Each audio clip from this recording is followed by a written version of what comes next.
はい、ではですね、ループパフォーマンス、まずはベースライン紹介をしていきたいと思います。2ビットと4ビットにね、分かれてるんですけど、まずは2ビットの、説明をしていきたいと思います。2ビットというのは基本的な2分音符が中心になるという、ベースライン、ちょっとゆったりとしたベースラインなんですけれどもね、まずはこちらをご紹介して、その後4ビット、いわゆる4分音符が基本になるものを紹介していきたいなと思いますが、基本的にコードの2ビットですね、コードの中心になるのは、コードの構成音の 1度と5度、これを演奏するという a マイナー、D7、D マイナー7、G7、C、F、B マイナー7フラット5、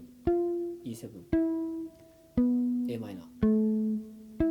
はい。で、ここでまず一つのポイントなんですけれども、音域についてですね。音域はですね、ベースラインを作るときに、その後にですね、ハーモニーを乗せて、その先にもちろんチョップを乗せたりとか、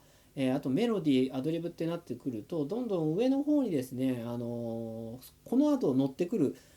要素が強くなりますので、ベースラインは基本的には低弦、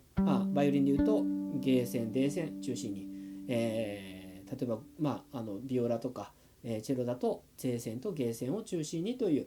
低弦で、作るっていうことを、前提としておいた方がいいかなと思いますね。さらにですね、奏法なんですけれども、今回僕はこうやって横で持ってピッチカートで演奏していますけれども、こ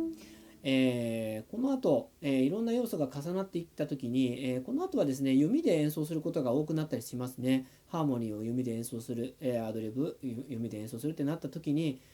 最初から、弓で、ベースパートを演奏するよりも音質的な、差別化を図るためにベースはピッチカートで演奏しておくと、いろんな音色ですね、その後乗ってくる弓の魅力も出せるかなという感じで、僕はピッチカートをお勧めしています。そしてですね、次は、楽器の特性について、紹介したいと思います。1度と5度っていうね話も出たんですけれども、バイオリンの場合、ビオラもチェロもそうなんですが、例えば a マイナーだったらラを押さえます。1度押さえたら5度のミがこうやって次の隣の指のところに来ると。これはバイオリンやビオラチェロが下から1度から下から上に向かって5度上がるっていうこういう調弦の、チューニングのですね、特性がありますので、1度が抑えられたら5度は抑えられると。ただですね、これ、例えば F とかだとファから次隣行くと合わせに行ってしまうので、ちょっとベースラインとしては上がってしまうなっていう時はやっぱり下がってこないといけないので、下がる時はこういう指の形がねになるんですけれども、基本的にそういう楽器の特性を理解した上で1度5度っていうのを練習してみるといいかなと思いますね。続いてなんですけれども、続いては、音の長さについて、こちらをちょっと説明したいと思います。先ほど演奏、ちょっと軽く演奏しましたけれども、2分音符だけで演奏するとこんな形になります。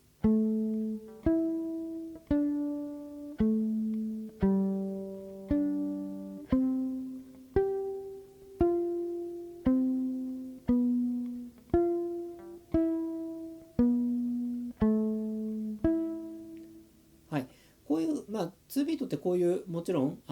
音符上はこういう形なんですけれども、今なんかあまり進行感がなかったりすると思うんですよね。ちょっとのっぺりしたような形に聞こえたりするかと思うんですけれども、音の長さをですね、まず粒を揃える。そうするとベースラインとしてもうちょっと動きがしっかり前に出るっていう、これをやりたいと思います。どういう作業をするかというとですね、こういう感じですね。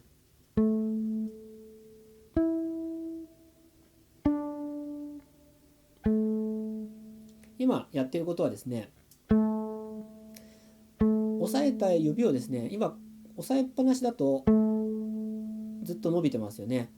そうではなくて、その押さえた指を一回上げる感じです。弦には触れてるんですけど、上げることによって音を切る作業。開放弦の場合は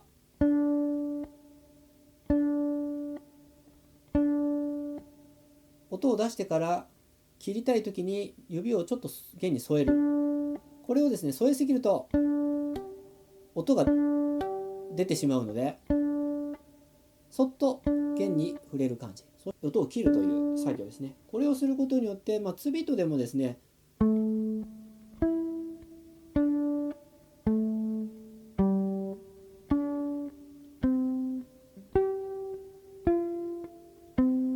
譜面にねすると厳密に言うと2分音符ではないんですけれども、2ビートっていうのはその2分音符が基調になっていて、その切り際っていうのを、自分でコントロールすることによって次への進行感が出るということなんですね。ミュートという作業なんですね。このミュートという作業を演奏、できることによってリズミックなベースラインというのが演奏できます。